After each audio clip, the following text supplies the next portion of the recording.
झालेलं सर्वात भव्य आणि मानाची समजली जाणारी धनंजय महाडिक युवा शक्ती या दहीहंडीचं उद्घाटन आज या ठिकाणी संपन्न होतंय। ज्यांच्या हस्ते शुभारंभ होतोय जिल्ह्याचे पालकमंत्री सन्माननीय हसनजी मुश्रीफ साहेब, आपल्या सर्वांचे नेते आदरणीय महादेवरावजी महाडिक, महाराष्ट्र राज्य नियोजन मंडळाचे प्रमुख सन्माननीय राजेशजी क्षीरसागर, माजी आमदार सुरेशरावजी हळवणकर, माजी आमदार अमल महाडिक 2005 साली दहीहंडीची सुरुवात केली। संघर्ष ग्रुपने या ठिकाणी सलामी दिलेली आहे, 5 थराची सलामी दिली आहे आणि एक चांगला संदेश महिला सुरक्षिततेच्या बाबतीत दिलेला आहे। मी त्यांचं मनपूर्वक अभिनंदन करतो। कोल्हापूरचं पासपोर्ट कार्यालय पण सुरू केलेलं आहे, ESI हॉस्पिटल सुरू केलेलं आहे। असे अनेक प्रकल्प केंद्र आणि राज्य सरकारच्या माध्यमातून आपण या ठिकाणी आणलेला आहे। परंतु आपण जसं म्हणतो की कावीळ झालेल्याला सगळं जग पिवळं दिसतंय, तसं आमच्या कोल्हापूरच्या माजी पालकमंत्र्याला सुद्धा सगळं पिवळंच दिसायला लागलं। त्याची फार मोठी अडचण आहे बंधू। तुम्ही विचार करा, या कोल्हापूरकरांनी त्यांना भरभरून दिलेला आहे। लहान वयामध्ये त्यांना आमदार केलं, लहान वयामध्ये त्यांना मंत्रिपद दिलं। कोल्हापूरच्या लोकांनी सगळ्या सत्ता त्यांच्या ताब्यामध्ये दिल्या। 15 वर्ष महापालिका त्यांच्याकडे आहे, 6 आमदार त्यांचे आहेत, 4 विधानसभेचे आणि 2 विधान परिषदेचे आमदार ते स्वतः आहेत। काय केलं कोल्हापूरकरांसाठी त्यांनी सांगावं?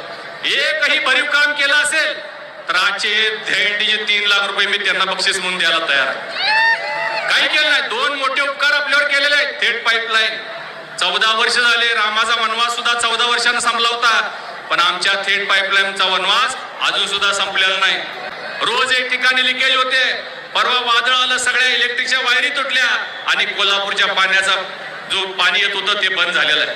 म्हणजे नेहमी सातत्यानं कोल्हापूरवर अन्याय करण्याचं सत्तेच्या माध्यमातून काम केलेलं आहे। कोल्हापूर अविकसित ठेवण्याचं काम त्यांनी सातत्यानं केलेलं आहे।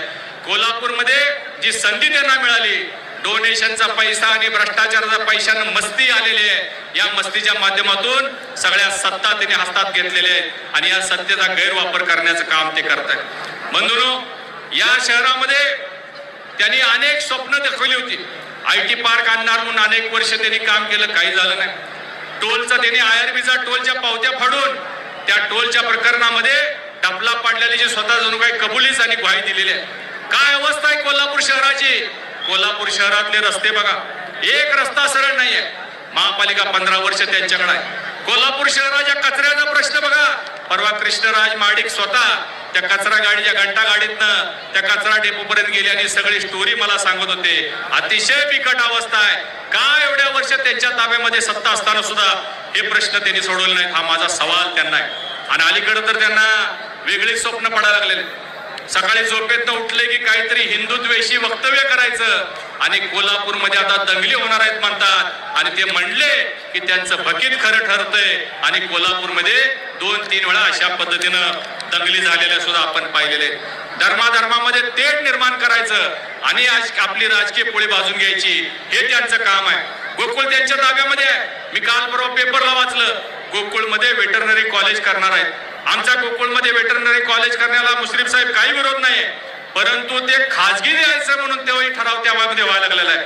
आता खाजगी देणार म्हणजे कुणाला देणार? DY पाटील ग्रुपलाच तर तेवढं होऊन देऊ नका साहेब, त्याला आमचा विरोध आहे। अशा पद्धतीचं म्हणजे ज्या पद्धतीनं गगनबावड्याचा कारखाना सहकारी तत्वावर घेतला आणि पुन्हा खाजगी केला, अशा पद्धतीनं गोकुळची सुद्धा वाटचाल पुढे चाललेली आहे। म्हणून मी कोल्हापूरकरांना नम्र विनंती करणार आहे की राजकारणाचा धंदा करणाऱ्या या चेहऱ्याला आपण ओळखलं पाहिजे। महाडिक परिवाराचं कुणाचंही काही वैर नाही, कधीही नाही। महाडिक परिवारानं, महाडिक साहेबांनी नेहमी रामायण आणि महाभारतातले दाखले आम्हाला दिलेले आहेत। त्यांच्या भाषणामध्ये कायम आपण सगळ्यांनी पाहिलेलं आहे की भाग्याऐवजी कर्मावर विश्वास ठेवा, ही शिकवण त्यांनी आम्हाला दिलेली आहे। ही शिकवण श्रीकृष्णाने सुद्धा दिलेली होती। त्याच धर्तीवर आम्ही काम करतो। आम्ही कर्मावर विश्वास ठेवतो, आम्ही कामावर श्रद्धा ठेवतो। जय पराजय होत असतो। अन्यायाविरुद्ध लढण्याची ताकद आणि शिकवण छत्रपती शिवाजी महाराजांनी जी घालून दिलेली आहे। मगाशी तुम्ही इथं नाट्य पाहिलं, त्यामध्ये दाखवलं की अन्याय झाला तर त्याचा शिरछेद करा म्हणून छत्रपती शिवाजी महाराजांनी आदेश दिलेला होता.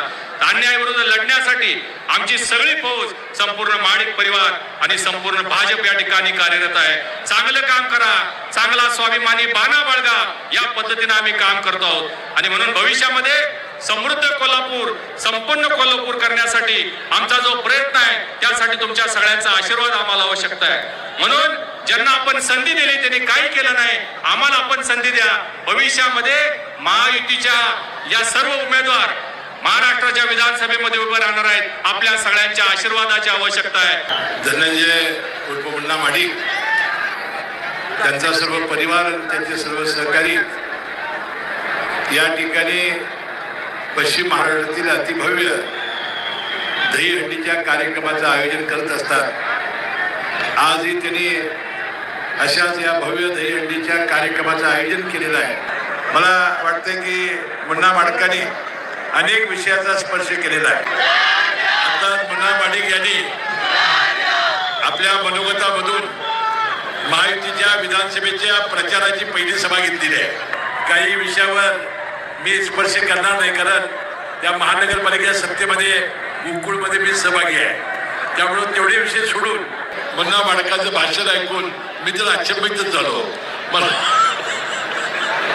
कारण ही अपेक्षा मला या कार्यक्रमामध्ये नव्हती. ठीक आहे, त्यांनी याचा पुरेपूर संधीचा फायदा घेऊन ही प्रचार सभा यशस्वी केलेली आहे. याबद्दल मी प्रमुख पाहुणा म्हणून त्यांनी उपस्थित राहण्याची संधी मला दिली, याबद्दल मनपूर्वक त्यांचे मी आभार मानतो.